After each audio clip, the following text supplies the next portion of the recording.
ಆತ್ಮೀಯ ವಿದ್ಯಾರ್ಥಿಗಳೇ, ಈ ದಿವಸ ನಾವು 10ನೇ ತರಗತಿ ಸಮಾಜ ವಿಜ್ಞಾನದ ಭೂಗೋಳ ವಿಭಾಗದಲ್ಲಿ 2ನೆಯ ಅಧ್ಯಾಯವಾಗಿರ್ತಕ್ಕಂಥ ಭಾರತದ ಮೇಲ್ಮೈ ಲಕ್ಷಣಗಳು ಈ ಒಂದು ಅಧ್ಯಾಯದ ಬಗ್ಗೆ ತಿಳ್ಕೊಳ್ತೀವಿ. ಈ ಒಂದು ಅಧ್ಯಾಯದಲ್ಲಿ ನಾವು ಕೆಲವು ಪ್ರಮುಖ ವಿಚಾರಗಳನ್ನು ತಿಳ್ಕೊಳ್ತೇವೆ. ಅವುಗಳಲ್ಲಿ ಭಾರತದ ಭೂಸ್ವರೂಪಗಳ ಸಾಮಾನ್ಯ ಲಕ್ಷಣಗಳು, ಭಾರತದ ಪ್ರಾಕೃತಿಕ ವಿಭಾಗಗಳು ಹಾಗೂ ಆ ಪ್ರಾಕೃತಿಕ ವಿಭಾಗಗಳ ಪ್ರಾಮುಖ್ಯತೆಯನ್ನು ಈ ಒಂದು ಅಧ್ಯಾಯದಲ್ಲಿ ತಿಳ್ಕೊಳ್ತೀವಿ. ಈಗಾಗಲೇ ಇಂದಿನ ಅಧ್ಯಾಯದಲ್ಲಿ ಭಾರತದ ಭೂ ವಿಸ್ತೀರ್ಣದ ಬಗ್ಗೆ, ರಚನೆ ಬಗ್ಗೆ ತಿಳ್ಕೊಂಡಿದ್ದೀವಿ.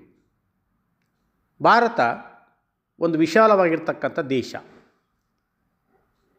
ಇದು ವಿವಿಧ ಭೂಸ್ವರೂಪಗಳಿಂದ ರಚನೆ ಆಗಿದೆ. ಪರ್ವತ, ಪ್ರಸ್ಥಭೂಮಿ, ಮೈದಾನ, ಕರಾವಳಿ ಮೈದಾನ, ಇನ್ನು ದೇಶದ ನದಿ ವ್ಯವಸ್ಥೆ, ವಾಯುಗುಣ, ಸ್ವಾಭಾವಿಕ ಸಸ್ಯವರ್ಗ, ಕೃಷಿ, ಸಾರಿಗೆ, ಜನಸಂಖ್ಯೆ ಹಂಚಿಕೆ ಇವೆಲ್ಲದರ ಮೇಲೂ ಸಹ ಈ ಭೂಸ್ವರೂಪಗಳು ಪ್ರಭಾವವನ್ನು ಬೀರ್ತವೆ. ಹಾಗಾದರೆ ಭಾರತದ ಪ್ರಾಕೃತಿಕ ವಿಭಾಗಗಳು ಯಾವ್ಯಾವು ಅದನ್ನು ಗಮನಿಸೋಣ. ನಮ್ಮ ಭಾರತದ ಮೇಲ್ಮೈ ಲಕ್ಷಣವನ್ನು ಆಧರಿಸಿ ಭಾರತವನ್ನು 4 ಪ್ರಮುಖ ವಿಭಾಗಗಳಾಗಿ ವಿಂಗಡಿಸ್ತೇವೆ. ಅದರಲ್ಲಿ ಮೊದಲನೇದು ಉತ್ತರದ ಪರ್ವತಗಳು, ಎರಡನೇದು ಉತ್ತರದ ಮೈದಾನಗಳು, ಮೂರನೇದು ಪರ್ಯಾಯ ಪ್ರಸ್ಥಭೂಮಿ, ನಾಲ್ಕನೇದು ಕರಾವಳಿ ಮೈದಾನ ಮತ್ತು ದ್ವೀಪಗಳು ಅಂತೇಳಿ ನಾವು 4 ವಿಭಾಗಗಳಾಗಿ ಅದನ್ನು ವಿಂಗಡಿಸ್ತೇವೆ. ಅದರಲ್ಲಿ ಮೊದಲನೇದು ಉತ್ತರದ ಪರ್ವತಗಳು. ಇವು ಇತ್ತೀಚಿನ ಮಡಿಕೆ ಪರ್ವತಗಳ ಗುಂಪಿಗೆ ಸೇರಿರ್ತಕ್ಕಂಥ ಹಿಮಾಲಯ ಶ್ರೇಣಿಗಳನ್ನು ಒಳಗೊಂಡಿರ್ತಕ್ಕಂಥ ಭಾಗ.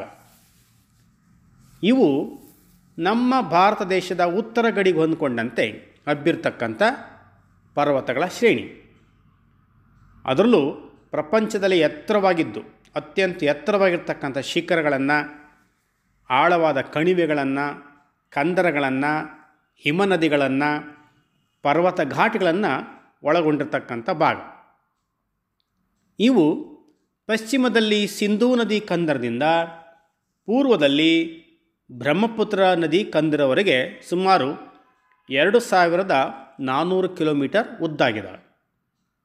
ಇನ್ನು ಅವುಗಳ ಅಗಲ 240 ಕಿಲೋಮೀಟರಿಂದ 320 ಕಿಲೋಮೀಟರ್.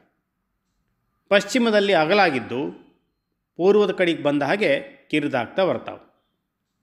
ಹೆಚ್ಚು ಕಡಿಮೆ ಸುಮಾರು 5 ಲಕ್ಷ ಚದರ ಕಿಲೋಮೀಟರ್ ಇವು ಹರಡಿಕೊಂಡಿದ್ದಾವೆ. ಈ ಹಿಮಾಲಯ ಪರ್ವತಗಳಲ್ಲಿ 3 ಸಮಾನಾಂತರವಾಗಿರ್ತಕ್ಕಂಥ ಸರಣಿಗಳಿದಾವೆ. ಅವ್ಯಾವು ಅಂತೇಳಿದ್ರೆ, ಒಂದು ಮಹಾ ಹಿಮಾಲಯ, ಎರಡನೇದು ಒಳ ಹಿಮಾಲಯ ಮತ್ತು ಮೂರನೇದು ಶಿವಾಲಿಕ್ ಬೆಟ್ಟ ಶ್ರೇಣಿಗಳು. ಅದರಲ್ಲಿ ಮೊದಲನೇದು ಮಹಾ ಹಿಮಾಲಯ ಬಗ್ಗೆ ತಿಳ್ಕೊಳ್ಳೋಣ. ಇವು ಹಿಮಾಲಯ ಪರ್ವತಗಳ ಮಧ್ಯಭಾಗದಲ್ಲಿ ಬರ್ತಕ್ಕಂಥ ಅವಿರತ ಶ್ರೇಣಿ ಮತ್ತು ಎತ್ತರವಾಗಿರ್ತಕ್ಕಂಥ ಸರಣಿ ಅಂತ ಹೇಳ್ತೀವಿ. ಸಾಮಾನ್ಯವಾಗಿ ಈ ಶ್ರೇಣಿ ಸರಾಸರಿ ಸಮುದ್ರ ಮಟ್ಟದಿಂದ 6100 ಮೀಟರ್ ಎತ್ತರದಲ್ಲಿದ್ದಾವೆ. ಈ ಒಂದು ವಿಭಾಗದಲ್ಲಿ ಎತ್ತರವಾಗಿರ್ತಕ್ಕಂಥ ಶಿಖರಗಳಿದ್ದಾವೆ. ಅವುಗಳಲ್ಲಿ ಮೌಂಟ್ ಎವರೆಸ್ಟ್ ಇದು ಪ್ರಪಂಚದಲ್ಲಿಯೇ ಅತಿ ಎತ್ತರವಾಗಿರ್ತಕ್ಕಂಥ ಶಿಖರ. 8848 ಮೀಟರ್ ಎತ್ತರ ಇರತಕ್ಕಂಥದ್ದು ಪ್ರಪಂಚದಲ್ಲಿಯೇ ಅತಿ ಎತ್ತರವಾಗಿರ್ತಕ್ಕಂಥ ಶಿಖರ. ನೇಪಾಳಿಯನ್ನರು ಇದನ್ನು ಸಾಗರ್ ಮಾತಾ ಅಂತ ಹೇಳ್ತಾರೆ, ಅಂದರೆ ಆಕಾಶದ ದೇವತೆ ಅಂತ ಅರ್ಥ. ಇನ್ನು ಟಿಬೇಟಿಯನ್ನರು ಇದನ್ನು ಚೋಮೊಲುಂಗ್ಮಾ ಅಂತ ಕರೀತಾರೆ. ವಿವಿಧ ಹೆಸರುಗಳಿಂದ ಇದನ್ನು ಕರೀತಾರೆ. ಆ ಜೊತೆಗೇ ಇತರ ಪ್ರಮುಖ ಶಿಖರಗಳನ್ನು ಕಾಣ್ಬೋದು. ಕಾಂಚನಜಂಗ, ಮಾಕಲು, ಧವಳಗಿರಿ, ಮಾನಸ್ಲು, ನಂದಾದೇವಿ ಹೀಗೆ. ಸಾಮಾನ್ಯ ಈ ಸರಣಿ ವರ್ಷವೆಲ್ಲ ಹಿಮಾವೃತವಾಗಿರೋದ್ರಿಂದ ಇದನ್ನು ಹಿಮಾದ್ರಿ ಅಂತ ಕರಿತೇವೆ.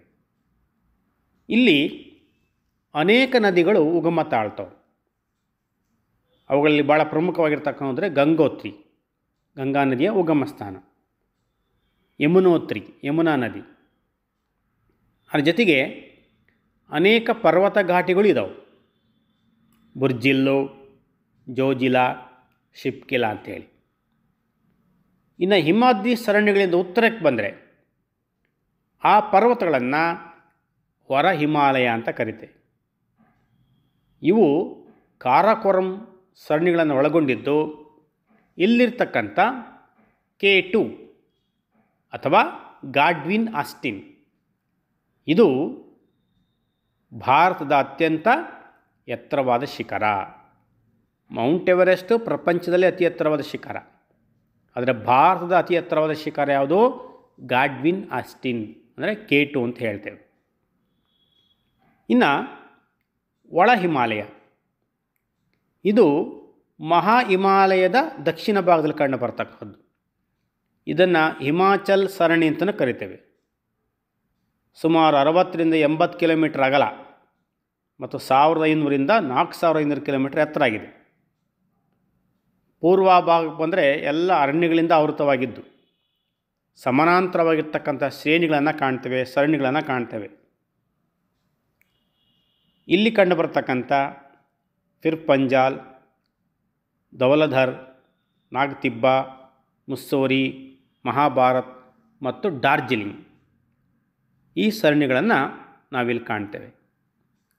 ಆ ಜೊತೆಗೇ ಆಕರ್ಷಕವಾಗಿರ್ತಕ್ಕಂಥ ಕಣಿವೆಗಳು ಇದ್ದಾವೆ. ಕಾಶ್ಮೀರ್ ಕಣಿವೆ, ಕಾಂಗ್ರಾ ಕಣಿವೆ, ಕುಲು ಕಣಿವೆ. ಅದ್ರ ಜೊತೆಗೆ ಆಕರ್ಷಕವಾದ ಗಿರಿಧಾಮಗಳಿದ್ದಾವೆ. ಶಿಮ್ಲಾ, ರಾಣಿಖೇಟ್, ಮುಸ್ಸೋರಿ, ನೈನಿತಾಲ್ ಮತ್ತು ಡಾರ್ಜಿಲಿಂಗ್. ಮೂರನೇದೇ ಶಿವಾಲಿಕ್ ಬೆಟ್ಟ ಶ್ರೇಣಿ. ಇವು ಹಿಮಾಲಯದ ಹೊರಗಿನ ಅಥವಾ ಪಾದಭಾಗದ ಸರಣಿ ಅಂತ ಹೇಳ್ತೇವೆ. ಅಂದರೆ ಪ್ರಧಾನ ಹಿಮಾಲಯದ ದಕ್ಷಿಣ ಭಾಗದಲ್ಲಿ ಕಂಡು ಬರ್ತಕ್ಕಂಥವು. ಕಡಿಮೆ ಎತ್ತರ ಇರತಕ್ಕಂಥ ಹಿಮಾಲಯದ ಭಾಗಗಳಿವೆ. 600ರಿಂದ 1500 ಕಿಲೋಮೀಟರ್ ಎತ್ತರ.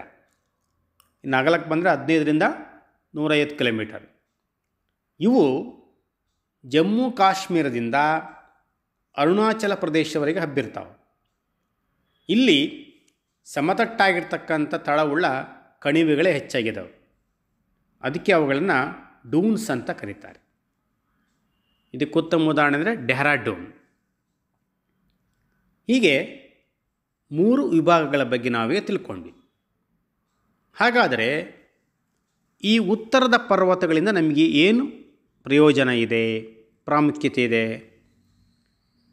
ಈ ಉತ್ತರದ ಪರ್ವತಗಳು ಒಂದು ರೀತಿ ನೈಸರ್ಗಿಕವಾಗಿರ್ತಕ್ಕಂಥ ಗಡಿರೇಖೆಗಳು. ಹಾಗಾದರೆ ಅವುಗಳ ಪ್ರಯೋಜನ ನೋಡಿದಾಗ ಈ ಹಿಮಾಲಯ ಪರ್ವತಗಳು ನೈಸರ್ಗಿಕ ಗಡಿಗಳಾಗಿದ್ದು ಪರಕೀಯರ ದಾಳಿ ಹಾಗೂ ಮಧ್ಯ ಏಷ್ಯಾದಿಂದ ಬೀಸ್ತಕ್ಕಂಥ ಶೀತ ಗಾಳಿಗಳನ್ನು ನಿಯಂತ್ರಣ ಮಾಡ್ತಾಯಿದೆ. ಒಂದು ರೀತಿ ಭಾರತ ಬೆಚ್ಚಗಿಡಲಿಕ್ಕೆ ಅದೇ ಕಾರಣ. ಇನ್ನು ಮಳೆ ಮಾರುತಗಳನ್ನು ತಡೆದು ಅಧಿಕ ಮಳೆಯಾಗಲಿಕ್ಕೆ ಈ ಪರ್ವತಗಳು ನಮಗೆ ನೆರವಾಗಿದ್ದಾವೆ. ಇನ್ನು ಅವುಗಳ ಇಳಿಜಾರುಗಳಲ್ಲಿ ದಟ್ಟ ಕಾಡುಗಳಿದ್ದಾವೆ. ನೆಡುತೋಟದ ಬೆಳೆಗಳಿಗೆ ಭಾಳ ಸೂಕ್ತವಾಗಿರ್ತಕ್ಕಂಥದ್ದು. ಈ ಉದಾಹರಣೆ ನೀವು ಅಸ್ಸಾಂನ ನಾವು ಚಹಾ ತೋಟಗಳನ್ನು ಕಾಣಬಹುದು. ಚಹಾ ಬೆಳೆಯಲಿಕ್ಕೆ ಭಾಳ ಸೂಕ್ತವಾಗಿರ್ತಕ್ಕಂಥ ಸ್ಥಳ. ಇನ್ನು ಅನೇಕ ಖನಿಜಗಳಿಗೆ ಉಗ್ರಾಣ. ಇಲ್ಲಿ ಬೇರೆ ಬೇರೆ ರೀತಿಯ ಲೋಹಗಳು ನಮಗೆ ದೊರೀತವೆ. ಇನ್ನು ಹಲವು ನದಿಗಳಿಗೆ ಉಗಮ ಸ್ಥಾನ.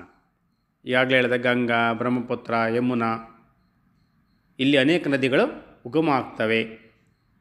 ಜೊತೆಗೆ ಇಲ್ಲಿರ್ತಕ್ಕಂಥ ಜಲಪಾತಗಳು ಜಲವಿದ್ಯುತ್ ಶಕ್ತಿ ಉತ್ಪಾದನೆಗೆ ಬಹಳ ಉಪಯುಕ್ತವಾಗಿರ್ತಕ್ಕಂಥವು. ಅದ್ರ ಜೊತೆಗೇ ಇಲ್ಲಿ ಹರಿತಕ್ಕಂಥ ನದಿಗಳು ಜೀವಂತ ನದಿಗಳು ಅಂತ ಹೇಳ್ತೇವೆ.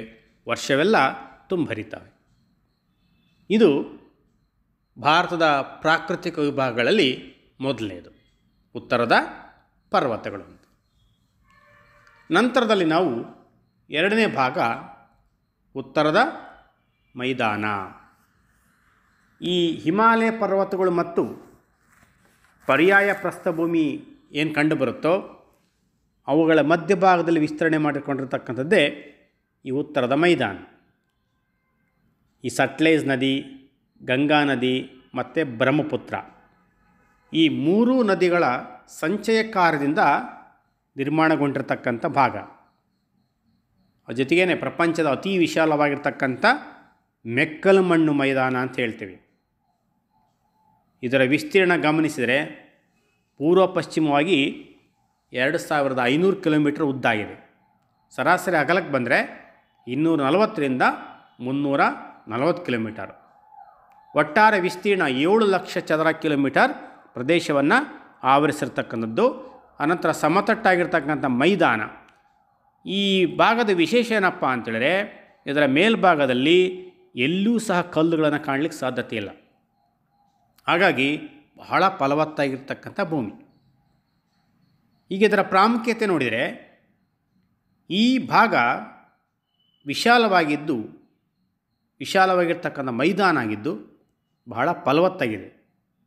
ಆಮೇಲೆ ಇಲ್ಲಿ ಸಾರ್ವಕಾಲಿಕ ನದಿಗಳು ಹರಿತವೆ, ವರ್ಷ ಪೂರ್ತಿ ತುಂಬಿರ್ತವೆ. ಹಾಗಾಗಿ ಕೃಷಿಗೆ ಭಾಳ ಉಪಯುಕ್ತ. ಇನ್ನು ಇಲ್ಲಿ ಸಮತಟ್ಟಾದ ಭೂಮಿ ಇರೋದ್ರಿಂದ ರಸ್ತೆ ಮಾರ್ಗ ನಿರ್ಮಾಣ ಮಾಡಲಿಕ್ಕೆ, ರೈಲು ಮಾರ್ಗ ನಿರ್ಮಾಣ ಮಾಡಲಿಕ್ಕೆ, ಜೊತೆಗೆ ಸಂಪರ್ಕ ಮಾಧ್ಯಮಕ್ಕೂ ಭಾಳ ಯೋಗ್ಯವಾಗಿರ್ತಕ್ಕಂಥ ಸ್ಥಳ. ಜೊತೆಗೆ ನದಿಗಳ ಒಂದು ಉಪಯುಕ್ತತೆ ಇರೋದ್ರಿಂದ ಕೈಗಾರೀಕರಣಕ್ಕೆ ತುಂಬ ಅನುಕೂಲ, ನಗರೀಕರಣ ಮತ್ತು ವ್ಯಾಪಾರಕ್ಕೂ ಸಹ ಇಲ್ಲಿ ನೆರವಾಗುತ್ತೆ. ಇಲ್ಲಿಯೂ ಸಹ ಅನೇಕ ಯಾತ್ರಾ ಸ್ಥಳಗಳಿದ್ದಾವೆ. ಕಾಶಿ, ಹರಿದ್ವಾರ, ವಾರಣಾಸಿ ಸಾಕಷ್ಟು ಉದಾಹರಣೆಯನ್ನು ನಾವು ಕೊಡ್ಬೋದು. ಇದು ಪ್ರಾಕೃತಿಕ ವಿಭಾಗದ ಎರಡನೇ ಭಾಗ, ಉತ್ತರದ ಮೈದಾನ. ಇನ್ನು ಮೂರನೇದೇ ಪರ್ಯಾಯ ಪ್ರಸ್ಥಭೂಮಿ. ಭಾರತದ ಪ್ರಾಕೃತಿಕ ವಿಭಾಗಗಳಲ್ಲಿ ಅತ್ಯಂತ ವಿಶಾಲವಾಗಿರ್ತಕ್ಕಂಥ ಗೊಂಡ್ವಾನ ಭೂಭಾಗ ಅಂತ ಹೇಳ್ತೀವಿ, ಅದಕ್ಕೆ ಸೇರಿರ್ತಕ್ಕಂಥದ್ದು. ಅಂದರೆ ಪುರಾತನ ಶಿಲೆಗಳಿಂದ ರಚಿತವಾಗಿರ್ತಕ್ಕಂಥದ್ದು. ಉತ್ತರದ ಮೈದಾನದಿಂದ ದಕ್ಷಿಣ ಭಾಗದಲ್ಲಿರ್ತಕ್ಕಂಥದ್ದು. ಸುಮಾರು 16 ಲಕ್ಷ ಚದರ ಕಿಲೋಮೀಟರ್ ಪ್ರದೇಶವನ್ನು ಆವರಿಸಿರ್ತಕ್ಕಂಥದ್ದು. ಇದು ತ್ರಿಕೋನಾಕಾರದಲ್ಲಿದೆ. ಇದರ ದಕ್ಷಿಣ ತುದಿ ಏನು ಕನ್ಯಾಕುಮಾರಿ ಇದೆಯೋ ಆ ಕನ್ಯಾಕುಮಾರಿ ಭೂಶಿರ ಅಂತ ಹೇಳ್ತೀವಿ. ಅನೇಕ ಬೆಟ್ಟ ಮತ್ತು ಪ್ರಸ್ಥಭೂಮಿಗಳಿಂದ ಆವರಿಸಿರ್ತಕ್ಕಂಥದ್ದು. ಈ ಒಂದು ಭಾಗದಲ್ಲಿ ಬರ್ತಕ್ಕಂಥ ಬೆಟ್ಟ ಶ್ರೇಣಿಗಳು ಅಂದರೆ ಅರಾವಳಿ ಬೆಟ್ಟಗಳು, ವಿಂಧ್ಯ ಬೆಟ್ಟಗಳು, ಸಾತ್ಪುರ ಬೆಟ್ಟಗಳು, ಪಶ್ಚಿಮ ಘಟ್ಟಗಳು, ಪೂರ್ವ ಘಟ್ಟಗಳು, ಛೋಟಾ ನಾಗ್ಪುರ ಸರಣಿ, ದಖನ್ ಪ್ರಸ್ಥಭೂಮಿ ಮತ್ತು ಮಾಳ್ವಾ ಪ್ರಸ್ಥಭೂಮಿ. ಈ ಭಾಗದಲ್ಲಿ ಕಂಡುಬರ್ತಕ್ಕಂಥ ಅರಾವಳಿ ಸರಣಿ ಏನಿದೆಯೋ ಅದನ್ನು ಗಮನಿಸಿದರೆ ಇದು ಪುರಾತನ ಮಡಿಕೆ ಪರ್ವತಗಳಾಗಿದ್ದು ದೇಶದ ವಾಯುವ್ಯ ಭಾಗದಲ್ಲಿ ಕಂಡುಬರ್ತವೆ. ಇಲ್ಲಿನ ಅಬು ಪರ್ವತ ಶ್ರೇಣಿ ಅಂತ ಹೇಳ್ತೀವಿ.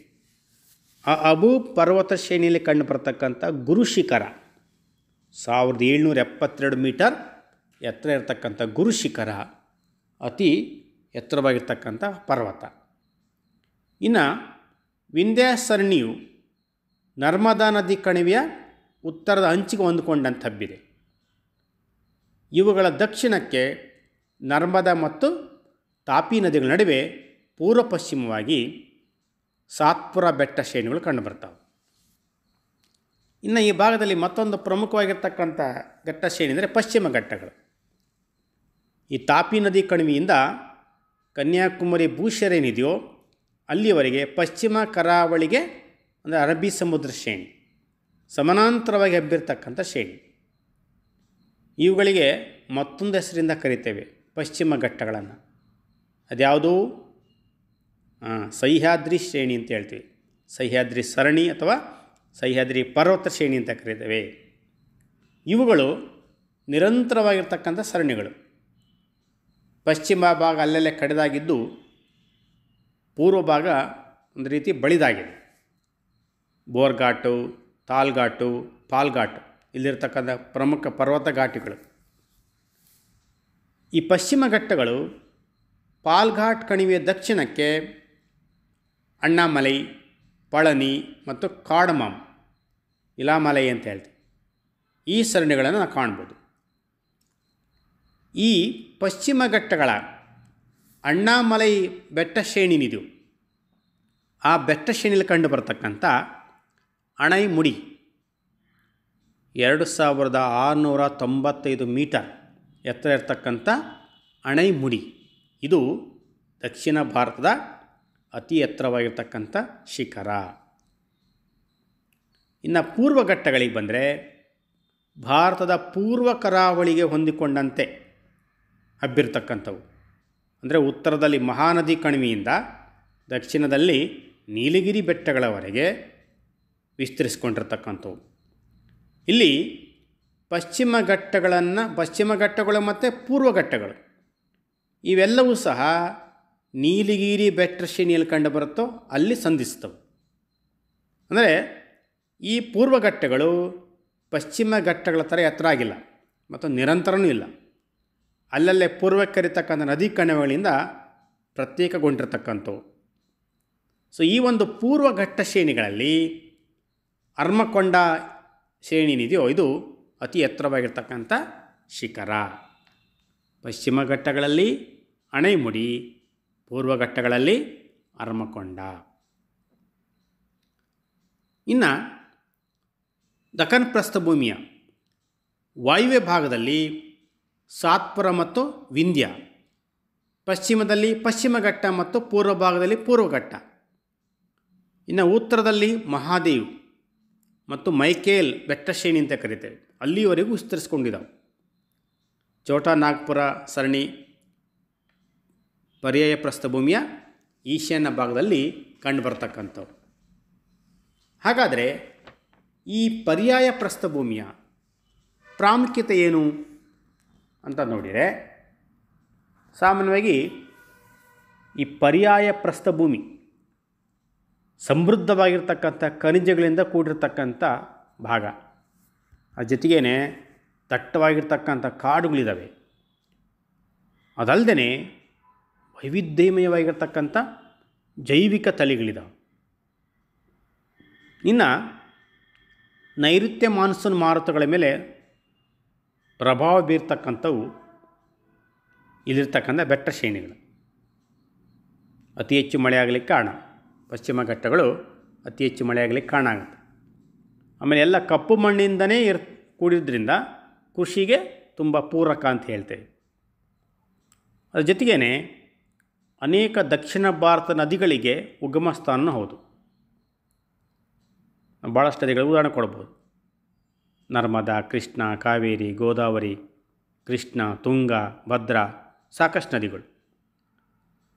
ಇನ್ನು ಜಲಶಕ್ತಿ ತಯಾರಿಕೆಗೆ ಭಾಳ ಉಪಯುಕ್ತ ಆಗಿರ್ತಕ್ಕಂಥವು. ಅದಲ್ಲದೆ ಇಲ್ಲಿ ಅನೇಕ ಗಿರಿಧಾಮಗಳು ಇದ್ದಾವೆ. ಉದಾಹರಣೆ ಕೊಡಬೇಕು ಅಂದರೆ ಊಟಿ, ಉದಕಮಂಡಲ ಅಂತ ಹೇಳ್ತೇವೆ. ಇಷ್ಟೆಲ್ಲ ಪ್ರಾಮುಖ್ಯತೆಯನ್ನು ನಾವು ಪರ್ಯಾಯ ಪ್ರಸ್ಥಭೂಮಿಯಲ್ಲಿ ಕಾಣ್ಬೋದು. ಇನ್ನು ನಾಲ್ಕನೆಯ ಭಾಗ ಕರಾವಳಿ ಮೈದಾನಗಳು. ಭಾರತದ ಪರ್ಯಾಯ ಪ್ರಸ್ಥಭೂಮಿಯ ಎರಡೂ ಬದಿಗಳು ಅಂತ ಹೇಳ್ತೇವೆ. ಎರಡೂ ಬದಿ ಸಮುದ್ರ ತೀರ ಹೊಂದಿದೆ. ಒಂದು ಕಡೆ ಅರಬ್ಬಿ ಸಮುದ್ರ, ಮತ್ತೊಂದು ಕಡೆ ಬಂಗಾಳ ಕೊಲ್ಲಿ ಅಂತೆ. ಭಾರತದ ಕರಾವಳಿ ತೀರ ಪಶ್ಚಿಮದಲ್ಲಿ ಕಚ್ನಿಂದ ಪೂರ್ವ ಭಾಗದ ಗಂಗಾ ನದಿ ಮುಖಜ ಭೂಮಿಯವರೆಗೆ ಹಬ್ಬಿಕೊಂಡಿರ್ತಕ್ಕಂಥದ್ದು. ನಮ್ಮ ಭಾರತದ ಕರಾವಳಿ ಮೈದಾನವನ್ನು ನಾವು ಪಶ್ಚಿಮ ಕರಾವಳಿ ಮೈದಾನ ಮತ್ತು ಪೂರ್ವ ಕರಾವಳಿ ಮೈದಾನ ಅಂಥೇಳಿ ಎರಡು ಭಾಗ ಮಾಡ್ತೇವೆ. ಅದರಲ್ಲಿ ಪಶ್ಚಿಮ ಕರಾವಳಿ ಈ ಮೈದಾನ ಪಶ್ಚಿಮ ಘಟ್ಟ ಮತ್ತು ಅರಬ್ಬಿ ಸಮುದ್ರ ನಡುವೆ ಕಂಡು ಬರ್ತಕ್ಕಂಥದ್ದು. ಪಶ್ಚಿಮ ಘಟ್ಟ ಶ್ರೇಣಿ ಮತ್ತು ಅರಬ್ಬಿ ಸಮುದ್ರ ಇವೆರಡರ ನಡುವೆ ಕಂಡು ಬರ್ತಕ್ಕಂಥದ್ದೇ ಪಶ್ಚಿಮ ಕರಾವಳಿ. ಎಲ್ಲಿಂದ ಎಲ್ಲಿವರೆಗೆ?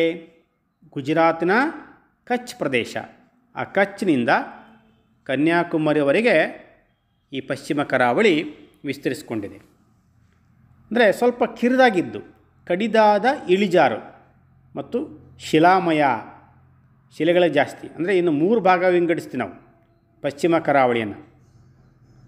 ಯಾವ್ಯಾವ ಹಾಗಾದರೆ, ಒಂದು ಕೊಂಕಣ ತೀರ, ಎರಡನೇದು ಕರ್ನಾಟಕ ತೀರ, ಮೂರನೇದು ಮಲಬಾರ್ ತೀರ. ಕೊಂಕಣ ತೀರ ಅಂದರೆ ಗುಜರಾತ್ ಮೈದಾನದ ದಕ್ಷಿಣದಲ್ಲಿದ್ದು ದಾಮನ್ನಿಂದ ಗೋವಾದವರೆಗೆ. ಇನ್ನು ಕರ್ನಾಟಕ ತೀರ ಗೋವಾದಿಂದ ಕರ್ನಾಟಕದ ಮಂಗಳೂರಿನವರೆಗೆ. ಇನ್ನು ಮಲಬಾರ್ ತೀರ ಅಂದರೆ ಮಂಗಳೂರಿನಿಂದ ಕನ್ಯಾಕುಮಾರಿವರೆಗೆ ವಿಸ್ತರಿಸಿದೆ.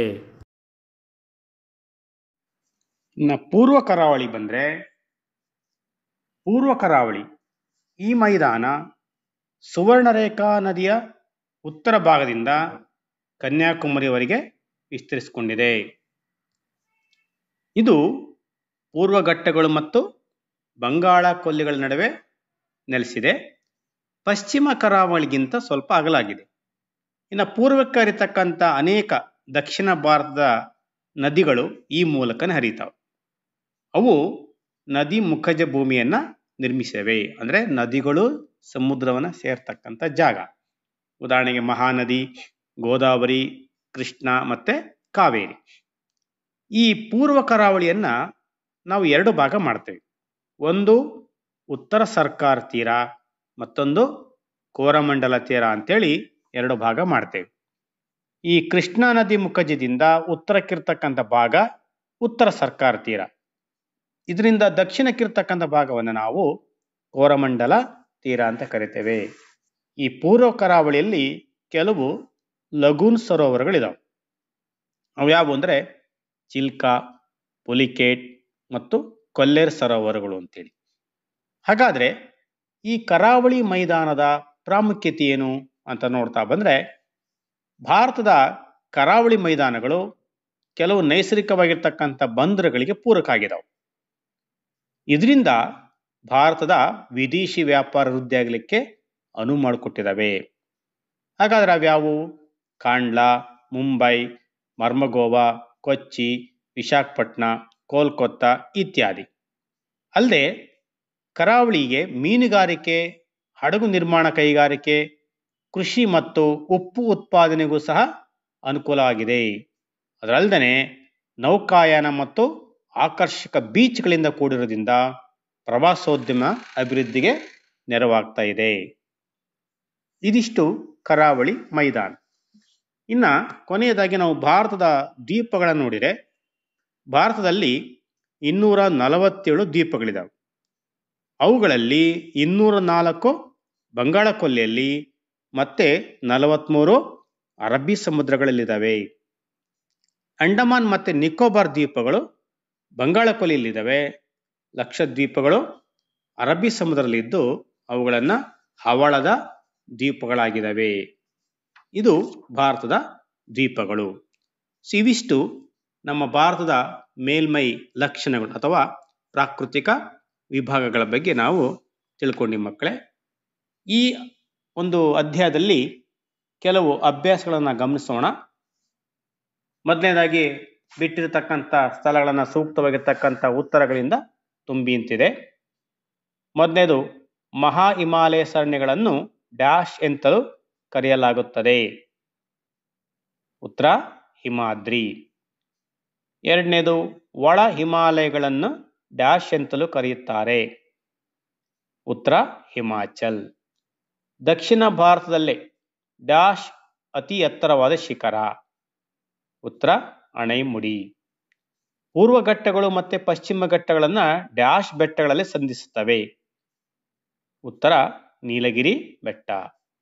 ಉತ್ತರ ಮಹಾಮೈದಾನವು ಡ್ಯಾಶ್ ಮಣ್ಣಿನಿಂದ ಆವರಿಸಿದೆ. ಉತ್ತರ ಮೆಕ್ಕಲು ಮಣ್ಣು. ಆನಂತರ ಕೆಲವು ಪ್ರಶ್ನೆಗಳಿದ್ದಾವೆ. ಆ ಪ್ರಶ್ನೆಗಳ್ಯಾವು ಅಂದರೆ, ಭಾರತದ ಪ್ರಮುಖ ಪ್ರಾಕೃತಿಕ ವಿಭಾಗಗಳ್ಯಾವು ಅಂತ ಇದೆ. ಈಗಾಗಲೇ ನಿಮಗೆ 4 ಪ್ರಾಕೃತಿಕ ವಿಭಾಗಗಳನ್ನು ಹೇಳ್ಕೊಂಡಿದ್ದೀರಾ, ಅವುಗಳನ್ನು ಬರೀರಿ. ಉತ್ತರದ ಮೈದಾನಗಳು ಹೇಗೆ ರಚನೆಯಾಗಿವೆ ಅದರ ಬಗ್ಗೆ ಉತ್ತರವನ್ನು ಬರೀರಿ. ಶಿವಾಲಿಕ್ ಬೆಟ್ಟಗಳನ್ನು ಕುರಿತು ಸಂಕ್ಷಿಪ್ತವಾಗಿ ವಿವರಿಸಿ.